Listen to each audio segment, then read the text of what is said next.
아멘. 오늘은 우리가 성례주일을 맞이하여 세례식을 거행하게 됩니다. 교회가 세례를 베푸는 이유는 예수님의 명령이기 때문에 그래요. 마태복음 28장 19절 우리가 말씀 잘 알죠? 우리 같이 한번 읽어봅시다. 그러므로 너희는 가서 모든 민족을 제자로 삼아 아버지와 아들과 성령의 이름으로, 여기 보니까 아버지와 아들과 성령의 이름으로 세례를 베풀라고 말씀하고 있습니다. 그러니까 이 명령에 따라서 우리 교회는 세례를 베풀게 됩니다. 이 세례를 베푸는 이 명령은 예수님 다시 오시는 그날까지 계속되어져야 합니다. 다른 각도에서 말하면 교회가 존재하는 목적은 세례를 주기 위함이다, 이렇게 말해도 틀리지가 않습니다. 여러분, 우리 교회는 끊임없이 세례를 주는 교회가 되어야 할 줄로 믿습니다. 우리 교회가 이렇게 앞으로 계속해서 세례자가 끊이지 아니하도록, 이것이 우리의 목표다. 이걸 항상 우리가 마음에 새겨야 되겠습니다. 그렇다면 우리가 어떤 사람에게 세례를 베풉니까? 세례를 주고받는 그 기준이 뭘까요?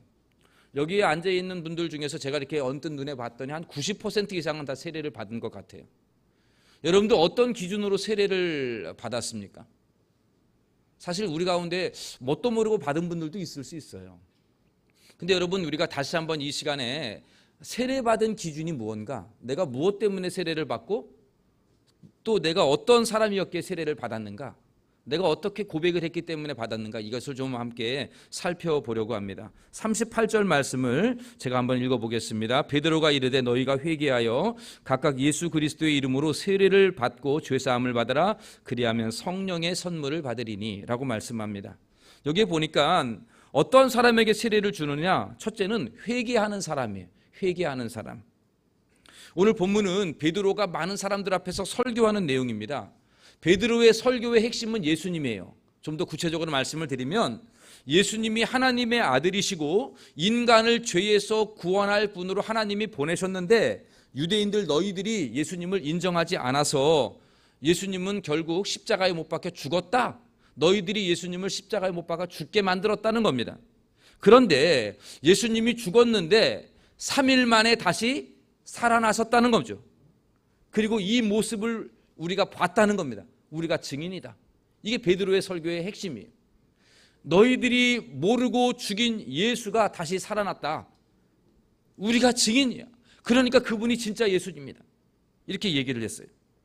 그래서 이 설교를 들은 사람들의 반응이 37절에 나옵니다. 그들이 이 말을 듣고 마음에 찔려 베드로와 다른 사도들에게 물어 이르되 형제들아, 우리가 어찌할꼬?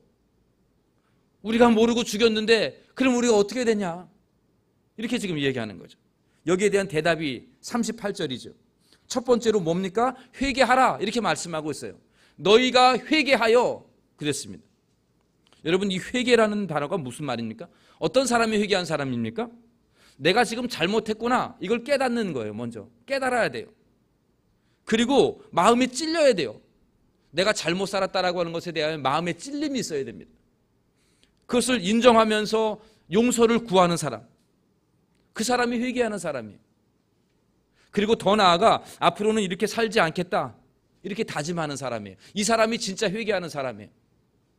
내가 지금까지는 뭣도 모르고 잘못 살았다, 내가 죄인이다, 이걸 찔리면서 내가 용서함 받아야 되고 내가 앞으로 똑바로 살아야 되겠는데, 이렇게 생각하는 사람, 이 사람이 회개하는 사람입니다. 이러한 사람에게 세례를 주는 거예요. 교도소에 가면 두 부류의 사람이 있습니다. 한 부류는 내가 감옥살이 하는 게 억울하다라고 생각하는 사람이 있어요. 내가 그렇게 큰 죄를 짓지 않았다, 나는 지금 억울하게 감옥 생활하고 있어, 이렇게 생각하는 거예요. 또 내가 재수가 좋지 않아서 그래서 내가 이렇게 지금 감옥에 있는 거야, 이렇게 생각하는 부류가 있어요. 또 한 부류는 진짜 내 잘못을 인정하는 거죠. 내가 잘못하고 내가 앞으로 출소하면 바르게 살아야지, 이렇게 다짐하는 사람이 있어요. 여러분, 어떤 사람이 재범하지 않을까요? 앞에 말한 사람들은 재범할 확률이 높아요. 나는 억울해, 이런 사람, 내가 재수 없이 여기 왔어, 이렇게 생각하는 사람들은 출소해도 또 죄를 져요.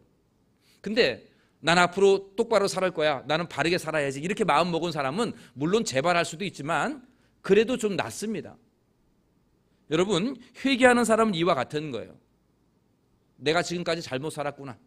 이렇게 살아서는 안 되는데 내가 죄 용서함 받고 그리고 앞으로는 똑바로 살아야지. 이렇게 다짐하는 사람이에요. 이런 사람에게 세례를 줍니다. 사랑하는 성도 여러분, 여러분 세례 받기 이전에는 여러분은 죄인이었음을 고백합니까? 마음에 찔려서 내 죄를 용서해 받아야 되는데 앞으로는 제대로 살아야 되는데 이러한 마음으로 여러분 다 세례를 받았는데 여러분 그러한 마음 지금도 인정하십니까? 회개하는 사람에게 세례를 줍니다. 두 번째는 어떤 사람입니까? 예수님을 나의 구주로 믿는 사람이에요. 예수님을 나의 구주로 믿는 사람. 여기 구주라는 말의 뜻은 뭐냐면 예수님이 내 죄를 용서하실 분이다. 이걸 믿는 거예요. 이 구주라는 단어는 아주 풍성한 뜻이 있는데 가장 대표적인 뜻을 한 가지를 얘기하라 그러면 예수님이 나를 죄에서 건져주신 분이다. 내 죄를 씻어주신 분이다. 이 뜻이 구주에 담겨있는 의미입니다. 성경을 종합해 보면 인간은 모두 다 죄인입니다. 그리고 죄인의 결과는 다 지옥에 들어가야 된다라고 성경에 쓰여 있어요. 그런데 내가 죄를 지었다고 인정하고 회개하면 용서함을 다 받는 것은 아니에요. 죄에 대한 대가를 지불해야 돼요. 우리 인간은 다 죄인인데 이 죄인은 다 죄에 대한 대가를 지불해야 됩니다. 내가 무슨 죄를 졌다는 그에 대한 책임을 져야 되는 거죠. 그런데 예수님께서 나를 대신하여 죄의 대가를 지불해 주셨다. 이렇게 믿는 사람은 예수님을 나의 구주로 믿는 것과 같은 거예요. 그러면 그 사람에게는 여러분들의 죄에 대한 대가를 지불하지 않아도 됩니다. 예수님이 대신 지불했기 때문에. 어디서요? 십자가에서 죽으실 때에 바로 내 죄에 대한 대가를 예수님이 대신 지신 것이다. 이렇게 믿는 사람, 그 사람에게는 죄에 대한 대가를 지불하지 않습니다. 그래서 용서함을 받게 되는 것이죠. 이게 바로 예수님을 구주로 믿는 사람이에요. 오늘 38절 후반부에 보면 각각 예수 그리스도의 이름으로 세례를 받고 죄 사함을 받으라. 예수 그리스도의 이름으로 세례를 받는다는 단어에 한 가지 숨어 있는 말이 있는데 예수 그리스도의 이름을 믿어서 세례를 받는 거예요. 그러면 죄 사함을 얻게 된다. 이 뜻입니다. 그래서 예수님을 나의 구주로 믿음으로 세례를 받는 자들에게는 더 이상 죄에 대한 대가를 지불하지 않아도 된다는 거죠. 교회에서 세례를 주는 조건은 이 두 가지예요. 첫째, 내가 잘못 살았습니다. 나는 저주를 받아 마땅할 죄인입니다. 이거 인정하는 사람이에요. 두 번째는 예수님께서 십자가에 죽으심으로 내 죄가 다 용서함 받았다라고 믿는 사람. 예수님을 구주로 믿는 사람. 이 사람에게 세례를 베풉니다. 그리고 이러한 사람들, 내가 죄인 된 것을 인정하고 예수를 구주로 믿는 사람에게 세례를 베풀므로 교회는 이 사람을 교회의 정식 회원으로 인정하게 됩니다. 정식 회원으로 인정했다는 뜻은 이 사람은 하나님의 자녀이고 장차 하나님의 나라 들어갈 사람이다. 이거를 증명해 준다 이 뜻이에요. 여러분 여행을 가보신 분은 알겠지만 대한민국 여권을 가지고 아무 다른 나라에 가도요. 그 여권만 내밀면 이 사람은 대한민국 국민이라는 증명이 되는 거죠. 세례교인도 마찬가지예요. 교회가 세례를 주고 정식 회원으로 인정했다 이 말은 이 사람은 하나님의 나라의 사람이다. 이 뜻이에요. 하나님의 나라의 사람이라는 것을 증명해 줍니다. 그렇기 때문에 오늘 이렇게 죄인된 인간이 예수의 이름으로 세례를 받는 이것은 매우 중요한 의미가 있다는 거죠. 이것을 주님은 주님 오시는 그날까지 계속해서 교회 보고 하라고 세례를 주라고 명령하고 있습니다. 사랑하는 성도 여러분, 우리는 하나님의 자녀가 되었습니다. 세례를 받음으로 하나님의 자녀라는 증명을 얻게 되었습니다. 내가 죄인 된 것을 인정하고 앞으로는 이렇게 살지 말아야지 이렇게 다짐하여 여러분 세례를 받았어요. 내 죄를 구원할 분은 예수님밖에 없다라고 믿어서 믿음으로 고백함으로 말미암아 여러분들은 다 세례를 받았습니다. 이제 여러분은 하나님의 자녀로 살아가게 될 것입니다.